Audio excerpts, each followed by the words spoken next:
জুবিনৰ পত্নী গৰিমাই জুবিন গাৰ্গলৈ লিখা এটা বিশেষ লিখনি বৰ্তমান সময়খিনিত উদ্ধাৰ হৈছে। যি লিখনি শুনাৰ পিছত প্ৰত্যেকজন মানুহে আচৰিত হৈ পৰিছে।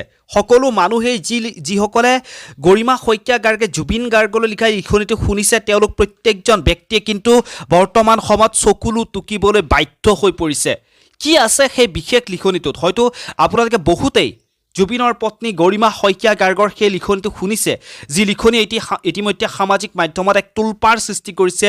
প্ৰত্যেকজন অনুৰাগীৰ চকুৰে চকুলো বোৱাই আনিছে সেই বিশেষ লিখনিটোৱে। মই সেই লিখনিটো আপোনালোকক সম্পূৰ্ণকৈ শুনাম, কিন্তু সেই লিখনিটো শুনোৱাৰ আগত মই আপোনালোকক জনাওঁ যে জুবিন গাৰ্গ নোহোৱা হৈ যোৱাৰ পিছৰে পৰা অসমখনৰ যি পৰিস্থিতি চলিছে, যি ভয়ানক এক পৰিস্থিতি, এক অভিভাৱকহীন হৈ পৰিছে অসমৰ প্ৰত্যেকজন ব্যক্তি।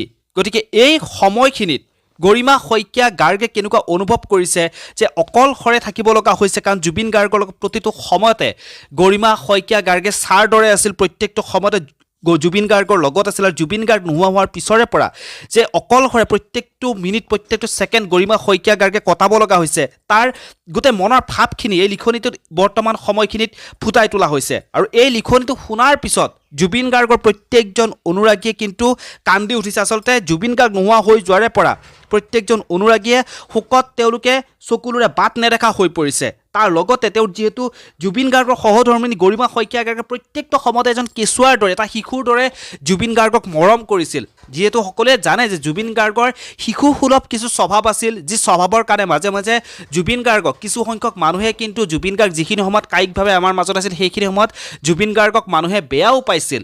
জুবিন গাৰ্গে কাকো খাতিৰ কৰা নাছিল, যি ভাবিছিল, যি চিন্তা কৰিছিল চিধা চিধিকৈ কৈছিল। চিধা শুদ্ধ কথাত তেওঁ কেতিয়াও মাত মাতিবৰ কাৰণে ভয় কৰা নাছিল, তেওঁ কাকো খাতিৰ কৰা নাছিল। গতিকে সেইজন জুবিন গাৰ্গৰ লগতে প্ৰত্যেকটো সময়তে সেই গৰিমা শইকীয়া গাৰ্গে ছাৰ দৰে লাগি আছিল, জুবিন গাৰ্গক শুশ্ৰূষা কৰিছিল, জুবিন গাৰ্গক মৰম কৰিছিল। আৰু সেই গৰিমা শইকীয়া গাৰ্গৰ যি পৰিস্থিতি, যি অৱস্থা বৰ্তমান সময়খিনি জুবিন গাৰ্গ নোহোৱা হোৱা আজি লাহেকৈ 3টা মাহ খবৰ হ'ল। এই 3টা মাহত কিদৰে কটাইছে, কিদৰে সময় পাৰ কৰিছে, দিন ৰাতি মিনিট ছেকেণ্ড ঘণ্টা কেনেকৈ পাৰ কৰিব লগা হৈছে, এই লিখনিটোতে গোটেই কথাখিনি ওলাই পৰিছে।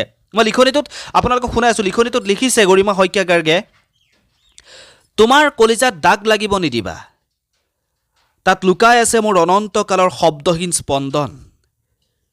পৃথিৱীৰ প্ৰথম পুৱাৰ পৰা এতিয়ালৈকে নিগৰি অহা প্ৰত্যেকটো কবিতাৰ অস্থিৰ গুঞ্জন, আৰু সময়ৰ শিলে শিলে সাঁথৰ হোৱা অস্ফুট প্ৰেমৰ অনাবিল ক্ৰন্দন। মই লিখনিটো আপোনালোকক আকৌ এবাৰ শুনাইছোঁ। তেওঁ লিখিছে, তোমাৰ কলিজাত দাগ লাগিব নিদিবা, তাত লুকাই আছে মোৰ অনন্তকালৰ শব্দহীন স্পন্দন। পৃথিৱীৰ প্ৰথম পুৱাৰ পৰা এতিয়ালৈকে নিগৰি অহা প্ৰত্যেকটো কবিতাৰ অস্থিৰ গুঞ্জন, আৰু সময়ৰ শিলে শিলে সাঁথৰ হোৱা অস্ফুট প্ৰেমৰ অনাবিল ক্ৰন্দন।